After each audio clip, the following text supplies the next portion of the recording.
Muito bem, pessoal, sejam bem-vindos mais uma vez para a nossa quarta aula de Física, a revisão que estamos fazendo para o nosso Pré-ENEM. E hoje, para a nossa quarta aula, nós vamos estudar um novo assunto. Vamos revisar o assunto de estática, equilíbrio, um assunto também muito cobrado nos conteúdos do Enem e que vale a pena nós darmos essa revisão antes da nossa grande avaliação. Vamos lá então, para o nosso conteúdo então de estática?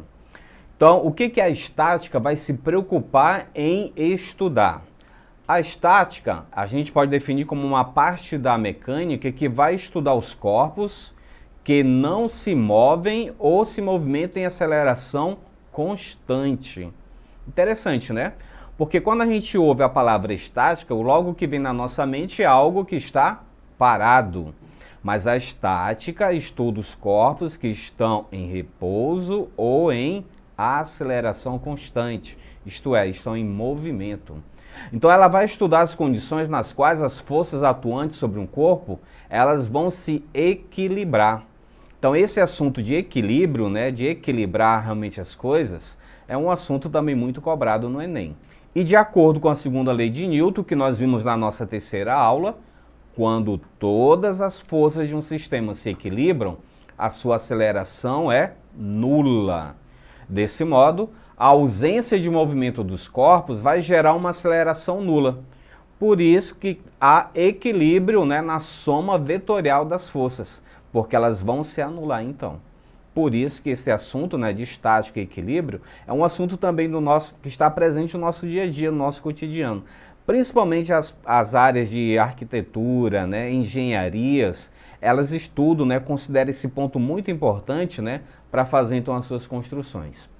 Quando um corpo então ele se encontrar em repouso, ele vai estar em equilíbrio estático, ok? Então quando um corpo ele se encontrar em repouso, a gente pode dizer que ele está em equilíbrio estático. Já quando o corpo está em movimento retilíneo uniforme, aí nós dizemos que ele está em equilíbrio dinâmico, certo? Então, esses dois pontos, essas duas definições para a estática, é muito importante para nós entendermos esse assunto de equilíbrio dos corpos, então. Olha aí o outro exemplo que nós temos no nosso dia a dia, né? Acho que muitos de vocês já brincaram, né, realmente de torre, né, de fazer as torres. Esses dois brinquedos são muito comuns no nosso dia a dia, a gente observa. Você tem que tirar os objetos sem derrubar a armação ali, né, sem você derrubar as torres. Você tem ali um brinquedo com os palitos, outro com os bonequinhos ali, que é o mesmo sistema, né? Você tem que tirar uma peça por vez e sem realmente ter o cuidado de não derrubar tudo. Então, olha só, numa simples brincadeira de criança, veja como esse assunto de equilíbrio ou de estática está presente, né? Então, ó, a física sempre está presente no nosso dia a dia, até em uma brincadeira do nosso cotidiano. Mas vamos lá então para os conceitos fundamentais para a estática, para a gente poder entender bem esse assunto, que é muito cobrado também no Enem. Bem, existem algumas fórmulas matemáticas e conceitos também básicos que serão necessários para vocês compreender o estudo da estática. Esses são fundamentais para explicar justamente as forças presentes, né, atuando em cada partícula. Duas forças atuando sobre a mesma partícula ou mais, e que vai ser substituída pela nossa força resultante. Vamos então lá para os conceitos fundamentais que vocês precisam entender no assunto de estática. O primeiro assunto é o centro de massa, o conceito de centro de massa. O conceito de centro de massa também, ela se concentra, né, em toda a massa de um corpo. É um ponto, né, imaginário que existe, né, que está lá presente no corpo, que vai ser o resultado de todas as massas ou partículas que compõem o corpo. E quando se trata de corpos simétricos, eles vão possuir então uma distribuição uniforme de massa. Por isso que o centro de massa é o próprio centro geométrico. Geralmente nos corpos que a gente considera no estudo das físicas, esse centro de massa, pessoal, vai estar no meio, então, da figura geométrica. Geralmente vai estar no meio, então, o centro de massa dos corpos. A gente pode ver isso nas figuras seguintes. Nós temos aqui 3 figuras para representar a distribuição, então, dessa massa, né, homogênea e simétrica. Note que nas 3 figuras, o ponto médio é chamado de baricentro, vai representar o nosso centro de massa, ok? Eu acho que muitos de nós já fizemos isso, talvez em casa, né, ou talvez na aula de física, de tentar equilibrar uma caneta, um lápis na ponta do dedo, ou tentar equilibrar um garfo, né, na boca de uma garrafa. Então ali você consegue então descobrir onde está o centro de massa do objeto e conseguir equilibrar ele, porque você descobriu onde está o centro de massa dele, certo? Então essas 3 figuras aí representam de forma bem simples, né, onde vai se encontrar então o centro de massa, ok? Um segundo conceito que nós precisamos entender é o centro de gravidade. Centro de massa é uma coisa, centro de gravidade é outra. O centro de gravidade é um ponto imaginário que nós tomamos como sendo o lugar de concentração de todo o peso de um corpo. Bem, em situações do nosso dia a dia, o centro de gravidade, pessoal, sempre, geralmente, vai coincidir com o centro de massa. Por que isso vai acontecer? Porque na maioria dos problemas estudados, o campo gravitacional é uniforme.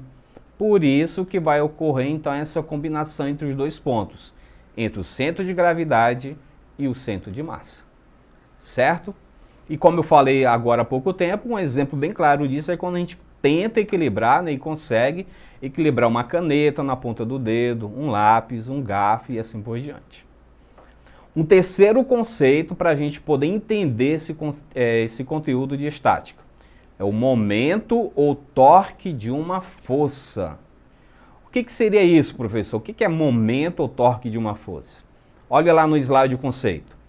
Momento de força ou torque é a capacidade de provocar um giro ou a tendência de giro de um corpo ao redor de um eixo que uma força possui. Vamos exemplificar esse conceito então. O que seria o momento de uma força ou de um torque? Bem, a gente tem exemplos do nosso dia a dia. Quando você abre a porta do seu quarto, a porta da sua casa, por exemplo, a maçaneta fica no sentido oposto das dobradiças. Ele não fica perto. Então, essa distância, né, da maçaneta é justamente, né, o momento ou a força que a gente vai ter para aplicar para poder abrir a porta. Vocês podem ver que a gente não precisa fazer muita força. Ao contrário, né, se ficasse próximo das dobradiças. O outro exemplo que nós temos, que vocês podem ver no slide, é quando a gente vai, por exemplo, trocar o pneu de um carro. A chave de rodas, por exemplo, né, é um exemplo também disso. Né, o braço dele, o alavanca, né, quanto mais distante, onde você vai aplicar a força no parafuso, vai ser melhor. Você vai exercer menos força. Agora, se sua chave de roda for curta, aí você vai ter que fazer bastante força. Então, o momento ou o torque vai ser justamente essa distância que você vai ter, onde você vai aplicar uma força no ponto, né, no ponto eixo, lá no ponto central, ou polo, que nós chamamos dessa grandeza. Por isso que a grandeza física, pessoal, associada ao movimento de rotação, né, é determinado justamente como torque, ou momento de uma força. É a razão da ação de uma força, tá certo? Que você vai aplicar em determinado objeto, ok? Ou no ponto polo, né, que nós chamamos também, que vai estar numa distância d entre a força e o ponto, né, o polo dessa força que vai ser aplicada. Correto, pessoal? Entendido então agora? O que seria então o momento ou torque, momento de uma força ou torque de uma força? É a força que você vai aplicar em um determinado lugar e essa força vai ser distribuída, né, para o ponto P, ou o polo do nosso objeto, do nosso corpo. Para exemplificar isso, temos aqui essa gravura que nos ajuda a entender isso. Esse ponto de rotação está sendo representado aqui no slide, né? Notem que temos ali o sentido de rotação. Vocês podem ter dois sentidos, tá? O sentido de rotação no sentido horário e no sentido anti-horário. Nesse caso aí, a nossa alavanca está recebendo uma força F lá na extremidade. Tem uma distância D, onde a força está sendo aplicada até o ponto O, o ponto de rotação, tá? A distância D é chamado então de braço da força, ou braço de alavanca, tá certo? Vai representar o nosso braço da força, o braço da alavanca. Então, nesse caso aí do desenho, nós estamos observando que a força F está sendo aplicado na alavanca, tá? No sentido horário. Pode ser também no sentido anti-horário, ok? Por isso que se justifica, pessoal, o motivo da maçaneta da porta, que eu falei para você no exemplo anterior, ficar longe da dobradiça, né? Que vai ser o nosso polo. Se você colocar a maçaneta da porta próximo da dobradiça, você vai ter que colocar mais força para abrir ou fechar a porta. Por isso que ele fica na outra extremidade, certo? Exemplos do nosso dia a dia, do cotidiano, para vocês verem como a física está presente. O momento de uma força, então, pessoal, com relação a um ponto O, é definido como o produto da força pela distância entre o ponto O e a reta, né, a qual essa força foi aplicada. Matematicamente, vocês vão escrever assim: M de momento da força ou torque é igual a força F vezes a distância. Pronto. É simples assim a fórmula matemática, ó. M igual a F vezes D. Dessa forma, vocês vão encontrar o momento da força ou o torque, né? Quando for pedido, então, nas questões. E o desenho aí, a gravura, mostra justamente isso para vocês, né? Quando a força está sendo aplicada ali na extremidade, temos uma distância D, né? Que é o nosso braço aí da força ou alavanca, em relação ao ponto O. Ok, pessoal? Agora vamos para o ponto de alavancas, que é o nosso quarto conceito que a gente precisa entender também, e que é muito cobrado também no Enem. Alavancas são máquinas simples, uma definição bem clara aqui para vocês, ó. Alavancas são máquinas simples, compostas por um ponto fixo ou ponto de apoio. Aí nós vamos ter uma força potente que vai ser aplicada e uma força resistente. Então, vocês vão ter FP e FR. FP, força potente, e FR, força resistente. O seu objetivo, então, de forma geral, pessoal, é obter uma vantagem mecânica para a gente realizar a força. Tá certo? A alavanca, então, vai facilitar o nosso trabalho. A distância, então, de uma força até o ponto de apoio vai ser chamado de braço da alavanca. E nós temos aqui no nosso dia a dia, no nosso cotidiano, três que nós vamos destacar, três tipos de alavancas. Notem essas três alavancas, pessoal. Anotem aí para não esquecerem. Interfixa é um tipo de alavanca. Interfixa.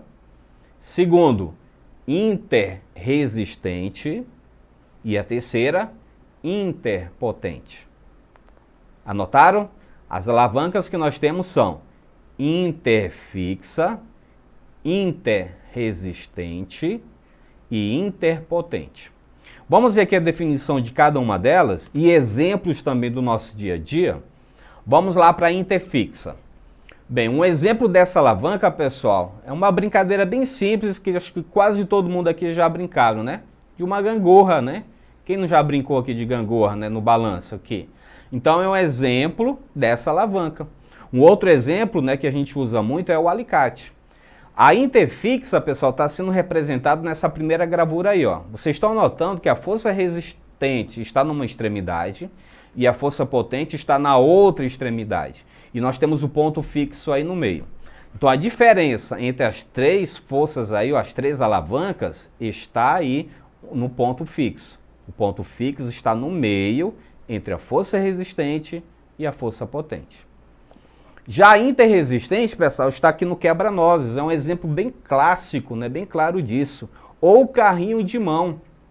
Então, são exemplos de alavanca interresistente. Vamos ver aqui o desenho da interresistente. É essa segunda gravura aí. Notaram a diferença para a primeira? O ponto fixo agora está na extremidade. A força resistente está sendo aplicada em cima e a força potente está sendo aplicada embaixo. Está vendo a diferença? Então, a diferença para o primeiro. Vamos para o nosso terceiro exemplo, a interpotente. Um exemplo clássico disso, uma pinça. A pinça pode ser considerado o exemplo, então, desse tipo de alavanca. Vamos ver no desenho aonde está sendo aplicada a força? Está ali no nosso terceiro desenho. O ponto fixo continua na extremidade. Agora a força potente está no meio, entre o ponto fixo e a força resistente. Diferente do segundo, notaram? No segundo, a força resistente está no meio. E agora a força potente que está no meio. Continua sendo aplicado para embaixo e a força resistente em cima. Certo? Vamos resumir então esse conteúdo, pessoal, de estática que nós vimos aqui. O que a estática, então, estuda? Ele estuda sistemas ou partículas ou corpos rígidos sob a ação de forças que se equilibram.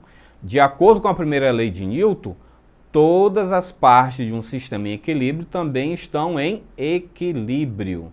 E de acordo com a segunda lei de Newton, a aceleração desse sistema vai ser nula. Gravem esse conceito básico aqui de estática, então. E nós vimos aqui 3 pontos, 3 exemplos de alavancas, né? Interfixa, interresistente e interpotente. Vocês podem ver nos desenhos a diferença entre eles, está bem claro, né? Força resistente, força potente e o ponto fixo. Na interfixa, o ponto fixo fica no meio. Na interresistente, quem fica no meio é a força resistente, certo? E no nosso terceiro caso, na interpotente, quem fica no meio é a força potente. Vocês gravando esse macete aí, pessoal, vai ficar bem fácil de saber os exemplos, né? Entender a questão do que ele está perguntando para vocês. Ok? Certo, então?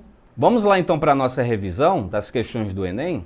Vamos ver aqui uma questão que caiu no Enem de 2019, que dizia o seguinte: o slackline é um esporte no qual o atleta deve se equilibrar e executar manobras, estando sobre uma fita esticada.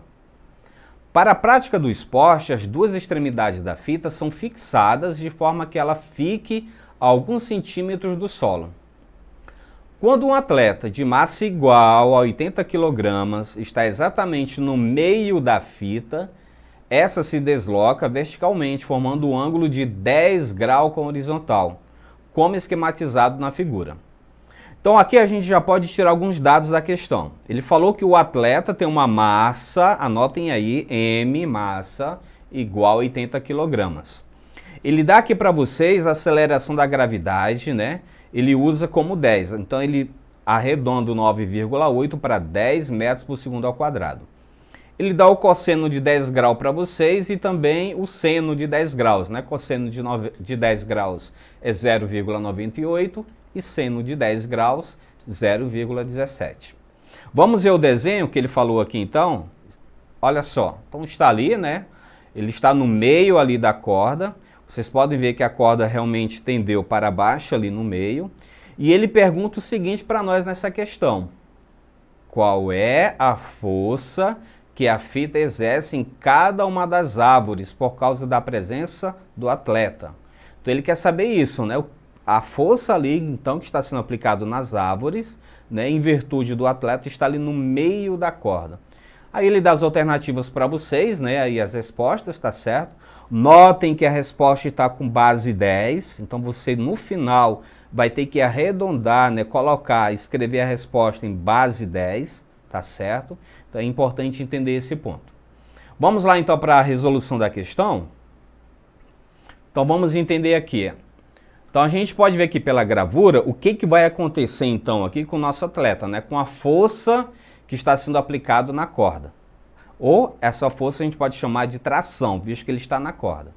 Notem que o atleta está ali no meio e vocês têm duas forças no eixo Y, né? Está inclinado ali, tá certo? E vocês vão ter que decompor essa tração para o eixo Y e para o eixo X. Note que vocês têm o peso, tá certo? Com sentido para baixo, certo? O P está para baixo. e as duas forças de tração, que está representado pela letra T, estão aí na diagonal. Por isso que nós temos aí uma gravura, né, que está decompondo essas forças no eixo X e no eixo Y. Note que no eixo X vocês vão ter TX e TY. Mas qual é o sentido, pessoal, de TX e TY? Sentido contrário. Então a gente não precisa calcular essa força, a menos que a questão pedisse, né? Qual a força no eixo X? Mas ele não pediu isso. Então vocês não precisam calcular a força no eixo X. Porque vocês lembram que nós falamos na ação e reação da terceira lei de Newton? Mesma intensidade, mas sentido contrário. Sentido contrário, vocês vão subtrair. Então, Tx menos Ty vão se anular, vai ser nula, conforme o conceito que nós vimos de estática. Então, eles vão se anular. Aí, o que nós temos ali no Y? Nós temos duas forças no Y, né? Não é isso? Nós temos o T1 e T2Y ali, não para cima. E visto que os dois estão no mesmo sentido, o que a gente precisa fazer? Somar essas duas forças, tá? Vamos somar essas duas forças aí que está no eixo Y. Então, sabendo disso, a gente já pode escrever a nossa fórmula da seguinte maneira, ó, tá? 2T, que são duas forças, né, de tração no eixo Y, vezes cosseno de 80 graus igual ao peso. Ou a gente pode escrever 2T vezes seno de 10 graus igual a peso. Por que nós colocamos ali cosseno de 80 e seno de 10? Porque somando os dois ângulos vai dar 90. Então, um vai ser cosseno de 80 e o outro vai ser seno de 10. Vamos usar ali o seno de 10, que ele deu na questão o valor, que é 0,17, não é isso? Vamos encontrar o peso do atleta. Lembram como a gente calcula o peso?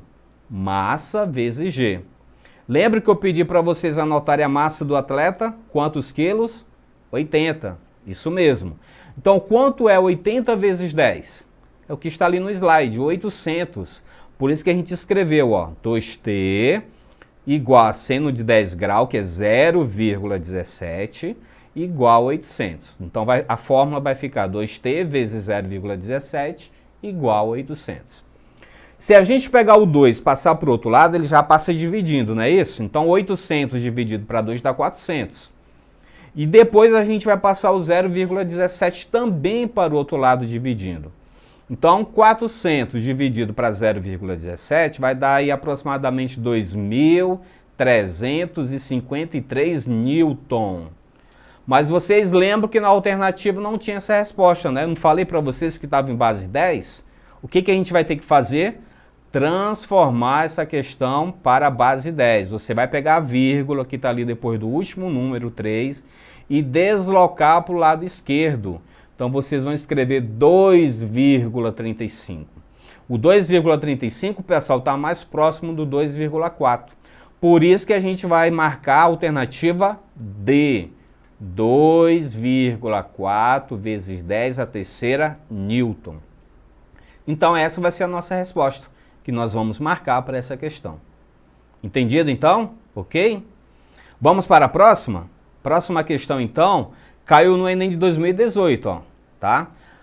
Ela dizia o seguinte: as pessoas que utilizam objetos cujo princípio de funcionamento é o mesmo das alavancas aplicam uma força, chamada de força potente, em um dado ponto da barra, para superar ou equilibrar uma segunda força, chamada de resistente, em outro ponto da barra. Por causa das diferentes distâncias entre os pontos de aplicação das forças potente e resistente, os seus efeitos também são diferentes.